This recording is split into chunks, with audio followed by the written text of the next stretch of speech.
Cayetana, muchísimas gracias por el tiempo. Un gran placer. Partamos por el título de su libro, Políticamente Indeseable. ¿Hay políticos deseables?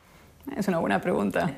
Sí, yo creo que sí. Y sobre todo creo que la política es lo más importante que hay. Es verdad que está desprestigiada, que existe una generalizada crisis de confianza de los ciudadanos en los políticos, pero eso no resta importancia a la política como oficio. De hecho, es de las cosas que más afectan nuestras vidas y por eso es tan importante emprender procesos de regeneración de la política para volver a conectarla con los ciudadanos. ¿A qué se debe este desprecio actual por la política? Claramente tiene una multiplicidad de causas. Exacto, es multicausal, pero yo creo que, por resumir, probablemente es un efecto de la pérdida de calidad de los políticos y de la falta de verdad en la política. Yo creo que la política necesita una cura de verdad, que los políticos empecemos a decir en público lo mismo que decimos en privado, que no haya miedo a la verdad. Es la verdadera revolución, dice usted en su libro. Yo creo que es uno de los factores de un proceso de regeneración imprescindible, ¿no? Yo creo que los ciudadanos, cuando ven a sus políticos, cuando están en casa, los ven a través de la televisión o de las pantallas y notan si hay un político que dice la verdad, que es auténtico, que tiene convicciones, que tiene coraje, que se atreve a encarar los difíciles debates contemporáneos, y aquellos que están como cortados como con un manual, ¿no? Hechos en fábricas casi de políticos, que dicen aquello que simplemente creen que los ciudadanos quieren escuchar para ganar su voto. ¿Por qué hoy en política es tan difícil decir la verdad? Porque hay un proceso masivo de cancelación de las opiniones que pueden ser consideradas discrepantes o consideradas políticamente incorrectas, como se dice, ¿no? Y eso se manifiesta a través de turbas, a veces a través de las redes sociales o de aquello que se llama simplemente la corrección política generalmente entendida. Es decir, hay movimientos de izquierdas que se lanzan a la yugular de aquellos que se atreven a veces a señalar cuestiones puramente de sentido común, racionales, y entonces los lanzan, insisto, a la turba de las redes sociales o de la opinión pública, ¿no? Entonces la gente no se atreve, pero lo que hay que hacer es atreverse, a hablar con claridad, con pedagogía, con racionalidad, pero con valentía. Pero pese a todo, la política sigue siendo la forma que tenemos para organizarnos. Sin duda alguna, no hay alternativa a la política. La alternativa a la política es el populismo. De hecho, el populismo no es una forma de hacer política, es la antipolítica, la destrucción de la política. Y por eso hay que volver a ennoblecer el concepto de la política y su ejercicio, ¿no? A través de eso que digo, empezando por al atreverse a decir la verdad y luego por los propios usos de la política, la racionalidad en lugar del sentimentalismo, por ejemplo, ¿no? Hay una efervescencia sentimental en el debate público que tiene que ver con la infantilización de la sociedad. Es decir, los políticos están tratando a los ciudadanos como menores de edad, como cuidados entre algodón, diciéndoles solamente aquello que quieren escuchar, apelando a sus sentimientos y sus emociones, porque apelar a las emociones es el camino más directo y más corto para obtener un voto, para generar una reacción en la ciudadanía. Lo más fácil. Claro, es lo más fácil. Yo puedo salir a la plaza pública y hacer un gran discurso sentimental nacionalista, por ejemplo, o populista, buscando enemigos, adversarios, diciendo que los ciudadanos son víctimas de un malvado tercero, y yo voy a conseguir una reacción en esa ciudadanía. Pero eso es hacer un flaco favor a los ciudadanos, ¿no? Hay que tratarles como adultos. Es una obsesión mía siempre, era intentar tratar a los ciudadanos como adultos, que es lo que se merecen, apelar a sus razones, apelar a sus argumentos, apelar a su inteligencia y en ese proceso de tratar a los ciudadanos como adultos, dignificar también a la política. Bueno, muchos dirían cínicamente que les digan aquello que quieren escuchar y que les resuelvan sus problemas gratis total, ¿no? Eso es lo que creen los populistas. Yo te ofrezco el paraíso en la tierra y ya vendrá la realidad a resolver este asunto, ¿no? Pero es que el paraíso en la tierra no existe, ¿no? Y lo que yo creo que de verdad, y puedo estar a veces, dirán que estoy en soledad en creer esto, pero yo realmente confío en los ciudadanos y en su inteligencia, y yo creo que quieren de sus representantes eso, que les resuelvan los problemas, pero no con fórmulas mágicas, es decir, que tracen un camino, por ejemplo, de reformas, que sea realista, que sea verdadero, que esté basado en hechos. Yo misma estoy convencida de que los ciudadanos son mucho más sensatos de lo que los políticos creen. Yo también.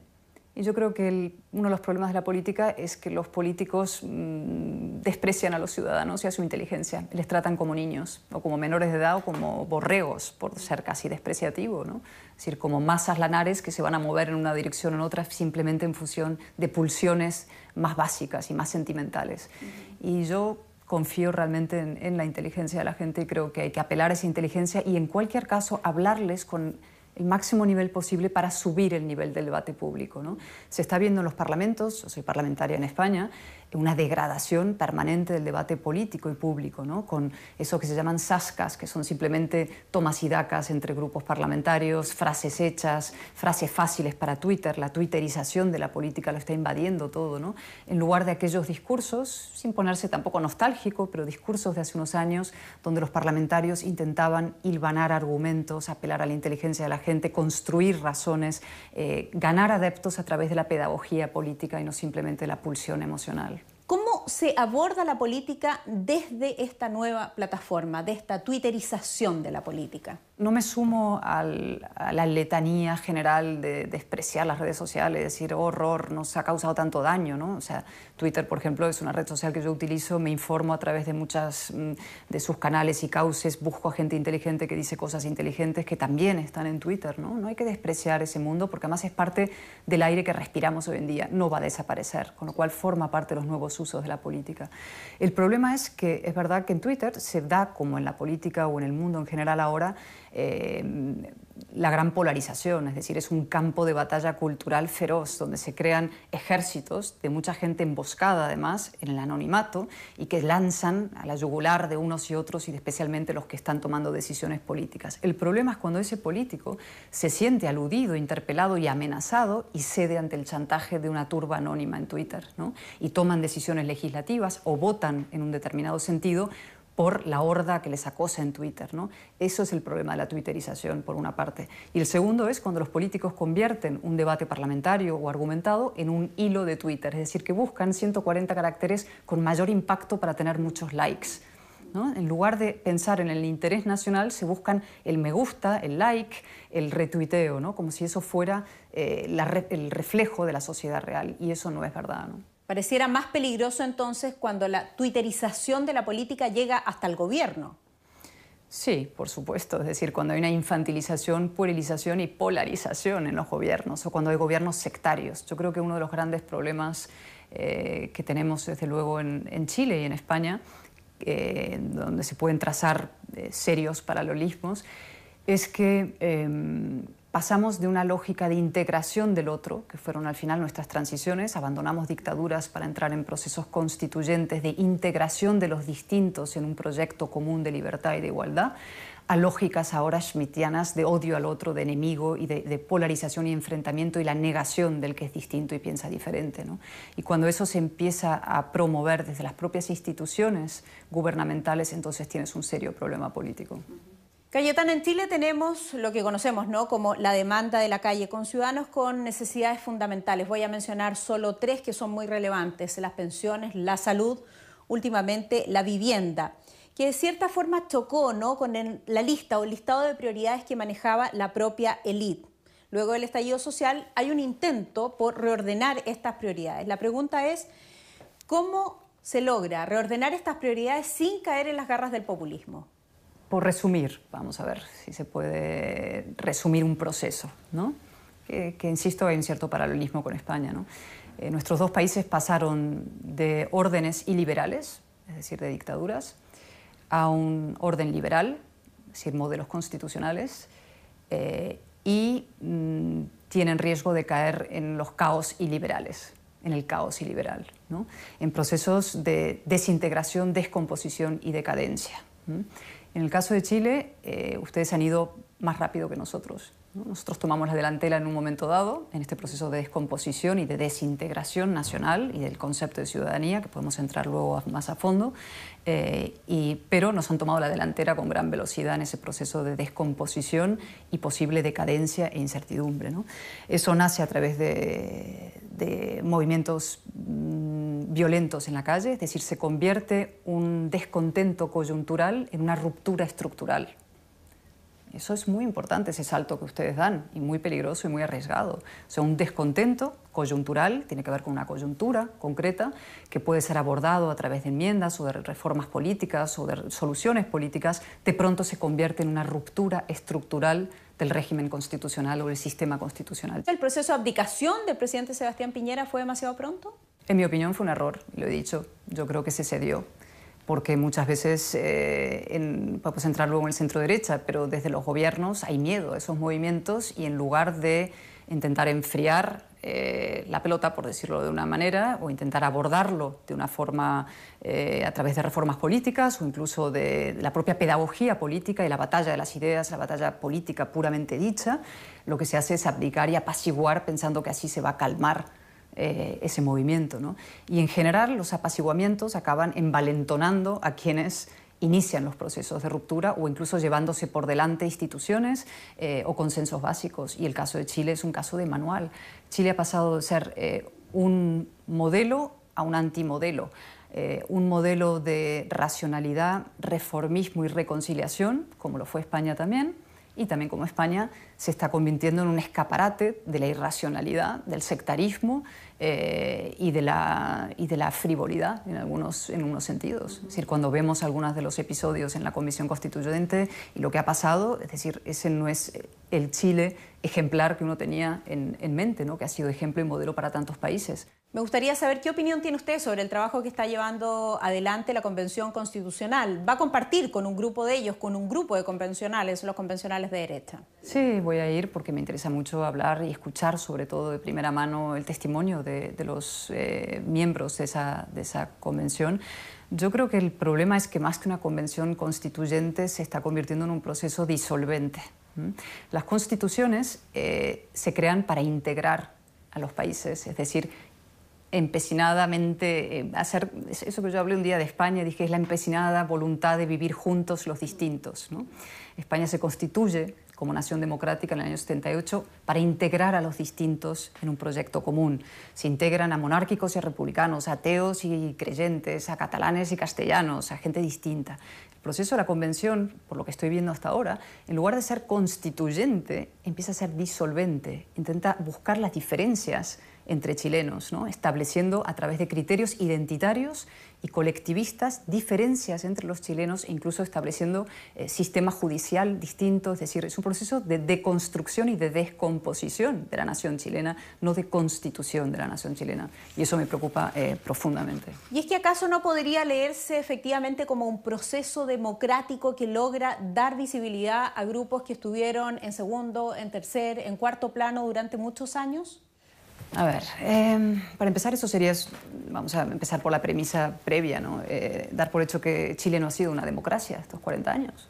Y Chile sí ha sido una democracia estos 40 años, una democracia ejemplar que ha ido reformando su constitución en múltiples ocasiones, y no solamente reformándola por la derecha, esta que es retratada como, en fin, represiva y autoritaria y semifascista, sino también por gobiernos de izquierdas y socialistas, ¿no? Es una constitución que se ha ido enmendando muchas veces y ha sido una democracia, y una democracia ejemplar precisamente porque puso en el centro de esa democracia un concepto clave que es el que distingue a los órdenes liberales de los iliberales, que es el concepto de ciudadanía. Y ahora lo que está pasando es que se está sustituyendo, vamos a ver cómo acaba el proceso, pero un orden liberal en ese sentido, de ciudadanía, basado en el hecho de que todos los chilenos son iguales ante la ley, venga de donde vengan, tengan el color de piel que tengan el sexo que tengan, a uno basado colectivistamente en la idea de que los derechos de una persona y hasta el valor de una persona la define su identidad. Eso es un desorden premoderno, eso es preilustrado, eso se remonta a los tiempos antes de que alcanzáramos la modernidad política basada en el concepto de ciudadanía. En su libro hay un concepto muy interesante respecto de la nación, ¿no? Y de cómo esta nación actual se resuelve conjugando tanto el pasado con el presente. ¿Cómo se hace eso? Yo creo en la nación cívica, es decir, la noción de ciudadanos, que está precisamente constituida por quienes reunimos esa condición al margen de nuestras características identitarias. Es decir, yo soy una ciudadana española al margen de ser mujer, haber nacido donde he nacido, tener el color de piel que tenga, profesar la religión que profeso. En mi caso soy agnóstica, pero podría no serlo. Es decir, eso es nuestra condición de ciudadanos y eso es lo que hace de Chile, a partir de la Revolución Francesa, Estados Unidos, naciones de verdad de ciudadanía. Es lo que usted llama el plebiscito diario, el compromiso diario. ¿Cómo se puede asumir ese compromiso habiendo desigualdades tan profundas en una sociedad como lo es la sociedad chilena? Para eso está la gran política y el problema es cuando se imputan a la Constitución los problemas que la política no resuelve. Los problemas sobre el estado del bienestar y su expansión o limitación o capacidades, sobre las desigualdades, sobre los problemas económicos y sociales que tiene una sociedad deben resolverse a través de la política. Y muchas veces los políticos, como no son capaces de resolver los problemas a la política, se lo imputan a la Constitución e inician de forma adánica, es decir, como fuéramos adanistas, procesos nuevos cada vez, ¿no? Pero me gustaría hacer un comentario más sobre este concepto que he visto mucho, que está en el corazón al final de estos movimientos identitarios en Chile, ¿no? Que es el concepto de pueblo originario, ¿no? Esto es típicamente, está en el corazón de los movimientos nacionalistas, que es decir, yo tengo más derechos que tú porque llegué antes que tú. ¿Quién determina quién llegó antes? ¿Y por qué el llegar antes en el tiempo determina los derechos de un colectivo o la existencia de un colectivo como tal? ¿Se puede decir que los mapuches son todos idénticos entre sí, piensan lo mismo, sienten lo mismo, opinan lo mismo, quieren votar lo mismo, tienen unos derechos escindidos de los de otros chilenos? E insisto en el concepto de pueblo originario. Si estableciéramos ese concepto que es asumido sin más, he visto en el debate público chileno, en el caso europeo, habría que remontarse quiénes fueron los pueblos originarios en España o en Europa. Los neandertales, que fueron objeto también de un genocidio en Europa, por los siguientes. ¿Te das cuenta? La lógica esta es completamente irracional, ¿no? Y lo que es extraordinario digamos, de la democracia chilena como de la americana es haber acabado con esa visión colectivista y haber convertido a los mapuches y a todas las personas de distintos, digamos, acepciones culturales o lo que fuera, incluso dialectos, lenguas, color de piel, en ciudadanos de pleno derecho e iguales todos ellos por esa condición de ciudadanía ante la ley. Pablo Iglesias de Podemos dijo en su momento que sentía admiración por nuestro actual presidente Gabriel Boric porque ellos sí alcanzaron lo que Podemos no alcanzó en España. ¿Por qué Chile se adelantó en este proceso? ¿Cómo lo lee usted? Bueno, a mí me genera enorme inquietud, como he dicho, por este proceso de implosión identitaria que está promoviendo desde el propio gobierno, ¿no? Insisto en lo que decía anteriormente, ¿no? Por ejemplo, en la lógica identitaria, que es clave, ¿vale? ¿Por qué el señor Boric puede, en su lógica, representar a mapuches o a mujeres, si no es mapuche o mujer? Si llevamos la lógica identitaria hasta sus últimas conclusiones. He visto, por ejemplo, que una de las reflexiones que se están haciendo en la Convención Constituyente es la idea de establecer justicias distintas en función, ¿no?, de si son el resto de chilenos o pueblos llamados originarios. La plurinacionalidad. Eso es una aberración, es una barbaridad. Eso es establecer sistemas judiciales diferentes, derechos distintos, por tanto, procesos separatistas de ruptura de comunidades políticas. Es decir que unos chilenos tienen unos derechos y otros tienen otros. De esa diferencia de derechos podríamos dar el salto a la diferencia política. Es decir, si hay sistemas jurídicos distintos, debería haber sistemas políticos distintos. Si hay unas leyes distintas que se aplican para unos y otros para otros, o códigos legales. Y entonces, si tú haces el salto lógico, dirías, también deberían tener representantes distintos, porque una persona que no es mapuche no puede entender a los mapuches y por tanto no puede representar a los mapuches. Por tanto, el señor Boric, que no es mapuche ni es mujer, no podría representar a los mapuches o a las mujeres. Esta reflexión, que parece tan banal, explicado así, está en el corazón de lo que están promoviendo. Es la ruptura, insisto, de la representación política de la condición de ciudadanía. Y por eso es tan importante desmontar todo este entramado, que es verdad que se justifica en la lógica de quienes lo promueven, en la idea de los agravios históricos, ¿no? Hay grupos que han sido históricamente agraviados, que no han sufrido una merma de derechos, etc., ¿no? Pero la manera de combatir esa merma de derechos es la igualdad, no la discriminación. de unos o de otros colectivos. Y desde luego no es la segregación. Si Chile se va a ir a dividir en colectivos identitarios, eso es un proceso de implosión, no es un proceso de constitución, ni de reconstitución, ni de integración del país.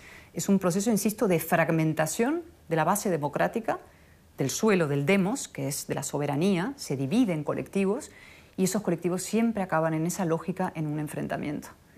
Eso es, insisto, la principal amenaza que se cierne ahora sobre la nación chilena y sobre, por tanto, también sobre su prosperidad y su futuro. Porque, como dijo muy bien Lincoln hace muchos años, una casa dividida no puede permanecer en pie. Y si este proceso de convención lo que hace es dividir y fragmentar la base democrática de chilena, crear colectivos con sistemas judiciales distintos y con serias dudas sobre la capacidad representativa al final de sus políticos sobre unos u otros, lo que estás haciendo, insisto, es un proceso de implosión identitaria. Entiendo que usted no está de acuerdo con el momento en el que se firma el acuerdo nacional que posibilita la convención constitucional y su formación, pero la verdad es que era un momento muy crítico, un momento muy complejo en Chile. Y además tenemos que considerar que el apruebo le ganó al rechazo por amplia mayoría. ¿Cómo podemos entender esto hoy? Bueno, es que la responsabilidad de los políticos es asegurarse que esas válvulas de escape sean razonables y racionales y no causen mayor daño del que había en origen, ¿no? Y ahí es donde los políticos tienen que estar a la altura de las circunstancias, ¿no? Lo que no se puede hacer, evidentemente, ahora es meter el genio en la botella. El genio ya ha salido de la botella. Podemos pasarnos un largo tiempo en el proceso de autoflagelación y de autocrítica, decir qué hicimos mal, qué hizo mal el centro-derecha, qué hizo mal la derecha, cuál es la responsabilidad de la izquierda, cuál es la responsabilidad de la violencia. Yo siempre he dicho, la violencia no puede ser partera de la convivencia, ¿no? Un movimiento que empieza con violencia es muy difícil que acabe generando un movimiento de convivencia. Pero, en fin, hecho una vez eso, es decir, salido el genio de la botella, ahora se trata de, con toda responsabilidad y racionalidad, ver qué se puede hacer, ¿no? Y yo creo que ahí hay tres cosas. En primer lugar, volviendo al inicio de esta conversación, hacer gran política. Gran política. Es decir, no rehuir ninguno de los debates políticos e ideológicos que se están planteando, ir al fondo de las cuestiones. En segundo lugar, es decir, con la verdad que decíamos, es decir, no tener miedo a hablar de las cuestiones identitarias. Si a uno lo llaman racista por hablar de estos problemas que tiene el colectivismo cuando se proyecta sobre el indigenismo, pues aceptar que a uno lo llamen racista y contestar con todos los argumentos y decir, es absurda la calificación por esto y esto y esto, ¿no? O sea, no rehuir el debate intelectual, ideológico y cultural que está ahí detrás de toda esta cuestión. En segundo lugar, trasladar a los chilenos, a los ciudadanos, su responsabilidad. Son ellos quienes van a tener que decidir al final. Es decir, ellos han tomado la decisión de abrir este proceso en un momento coyuntural muy concreto. Hay que dar todas esas batallas políticas y luego plantear a los chilenos, este es el resultado de estos debates. ¿Ustedes qué piensan? No darles la solución hecha. Los ciudadanos van a tener que elegir y asumir su responsabilidad como adultos, ¿no? Y en tercer lugar, una cosa que me parece esencial, hacer una constitución no es escribir un hilo en Twitter y no es colgar un vídeo de TikTok. Hacer una constitución es lo más importante que se puede hacer, es una segunda transición política y eso requiere tiempo. Hay que preguntarse qué prisas tienen ustedes. No se establezcan límites a ese proceso. Ese proceso es demasiado serio como para despacharlo en función de una agenda electoral, oportunista, de un gobierno o incluso de las necesidades o las sensación que pueda tener la oposición de que esto está llamado a ser un disparate y condenado al fracaso. Hay que darse tiempo para encauzar este proceso, para intentar convertir lo que parece un desastre en algo menos malo o incluso en algo muy bueno, para intentar volver a dar ejemplo al mundo de que Chile es capaz de darse a sí mismo una constitución que integre a todos bajo el paraguas más esencial de la ciudadanía. Es decir, hay que intentar encauzar este proceso y eso va a requerir evidentemente mucho más tiempo del que la agenda más limitada exige, ¿no? Si este proceso sigue marcado por la pura, digamos, el ventajismo político, las exigencias electorales del gobierno, la necesidad de demostrar que tiene un resultado, ¿no?, después de unos pocos meses de gobierno y una popularidad en caída, pues va a acabar muy mal. Será una constitución de parte, de unos, solamente, y por tanto no tendrá el reconocimiento de todos, y por tanto no podrá ser exactamente como su nombre indica una constitución, algo que integra, será algo que divide. La cito, Cayetana, por algún motivo psicológico difícil de descifrar, las derechas mundiales no acaban de creerse sus propios relatos y se lo entregan a la izquierda. ¿Por qué? En general, las ideas del mundo liberal son las que han promovido el bienestar, la prosperidad de los países, la convivencia, ¿no? Y paradójicamente, esos partidos o fuerzas de centro-derechas tienden a someterse moralmente a la izquierda, ¿no? Entregan la superioridad moral a la izquierda sin razón y acaban protagonizando eso que yo llamo en el caso de España, y no solamente de España, el tablero inclinado de la política. Siempre están en la parte baja del tablero, moral y cultural, y la izquierda en la parte alta del tablero, con lo cual siempre están en una desventaja de condiciones en el debate público. Entonces se trata de, a través de las ideas, nivelar el tablero para competir en igualdad de condiciones culturales. Es muy interesante ese concepto del tablero inclinado. ¿Ocurre lo mismo con la derecha chilena? Sin duda, en eso somos todos muy parecidos. Y ocurre en muchos otros países. Yo estoy viajando, ocurre en México, ocurre en Colombia, ocurre en muchos otros países del mundo. Tiene que ver con que la izquierda siempre, como dijo Valéry Giscard d'Estaing en un famoso debate con Mitterrand, la izquierda siempre ostenta el monopolio del corazón, de los sentimientos y las buenas intenciones. Y la derecha, en cambio, tiende a creer, de manera equivocada, que a los ciudadanos solamente le importa el dinero, el bolsillo y lo material. Y entonces que basta con ser muy buenos gestores, grandes tecnócratas, para que el ciudadano te lo agradezca. Y entonces cede las ideas y la batalla cultural y la batalla política a la izquierda. Y entonces se queda en inferioridad de condiciones. Y eso no es verdad. Los ciudadanos no somos puramente materialistas. Nos importa, evidentemente, la economía, llegar a fin de mes, cosas básicas de la vida. Pero también las ideas. Tenemos ideales, somos idealistas, tenemos emociones positivas, tenemos objetivos ideológicos nobles. Y se trata de apelar también a esos objetivos e intentar avanzarlos. Emmanuel Macron, quien acaba de ganar las elecciones en Francia, le gana a la ultraderecha. Y en su discurso, ¿no?, él dice: estoy plenamente consciente de que muchas personas votaron por mí para no votar por la ultraderecha. ¿Cómo lee las elecciones en Francia? ¿Qué le parece este fenómeno?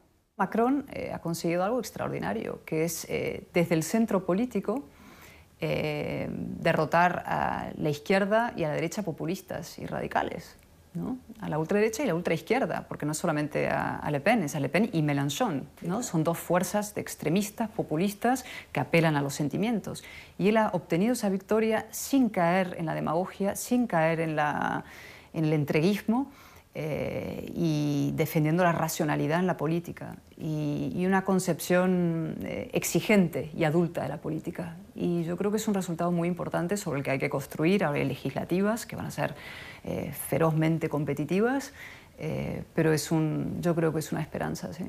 Otra lectura es que Francia estará 5 años más en la Unión Europea. Sí, que no es poca cosa. Que no es poca cosa, claro. No, es que fíjese lo que estamos hablando. Es que ya se está hablando abiertamente de que sí, que hay fuerzas políticas que buscan la destrucción del orden europeo de paz y prosperidad. O sea, Europa necesita reformas y no se trata de caer en ese puro, digamos, europeísmo sin crítica bruselense, ¿no? Esta cosa de más Europa y da igual que Europa. No, no es verdad. Europa necesita emprender reformas internas también y estar mucho más conectada con lo que los ciudadanos quieren y exigen, pero la solución no está fuera de Europa. Las fronteras interiores, el nacionalismo es la guerra, ¿no? En este caso lo dijo Mitterrand, la otra parte del debate, y lo dijo en una célebre intervención suya en el Parlamento Europeo, cargado de razón. El nacionalismo es la guerra. Las identidades y los movimientos identitarios acaban siempre en conflictos civiles o en conflictos entre naciones. Su interpelación en el año 2020 al vicepresidente Pablo Iglesias fue lo que podemos denominar un momentum político, ¿no? Me gustaría saber qué lecciones le dejó a usted ese momentum. Pues siempre digo, es el debate más importante que yo he tenido en el Congreso de los Diputados y el momento político más importante de mi carrera, sin duda. Porque la interpelación, que fue larga, digamos, se dio a conocer por los últimos minutos, pero fue larga, era una impugnación a esa superioridad moral que ejerce la izquierda sin derecho a ello. Aquí hay una izquierda en general, pero la izquierda más radical, más ultra, más antisistema, más iliberal, que la representaba entonces Pablo Iglesias y la siguen representando los socios del gobierno socialista actual, que vienen a impugnar la Constitución del 78, que vienen a impugnar la convivencia entre españoles, que vienen a impugnar la transición y que sin embargo se permiten el derecho a repartir carnets de democracia entre los demás, ¿no? Son gente que tiene una íntima relación con movimientos violentos, es decir, que propugna la violencia política cuando le conviene contra sus adversarios y que sin embargo a nosotros nos dice que somos fascistas, totalitarios o intolerantes, ¿no? Y se trataba de, por primera vez en sede parlamentaria, retratar al personaje y a sus ideas. El personaje Pablo Iglesias, que insisto, una persona que yo lo califiqué como el burro de Troya de la democracia, un hombre que venía con toda su ignorancia a cuestas a dinamitar el sistema constitucional desde dentro, y sus ideas que son puramente reaccionarias. Y esto es importante subrayarlo, porque estas fuerzas de izquierda se hacen llamar progresistas, traen progreso, ¿no? Y se acepta el término los progresistas, y es lo contrario, son fuerzas de reacción, son reaccionarias, vienen a, digamos, encabezar procesos de involución de nuestros sistemas democráticos. Finalmente, ¿qué planes políticos tiene para su propia carrera? No, yo no definiría un lugar, sí definiría la propia política en sí, por anudar esta conversación. Yo tengo una gran vocación política, pero además creo que la política deseable existe.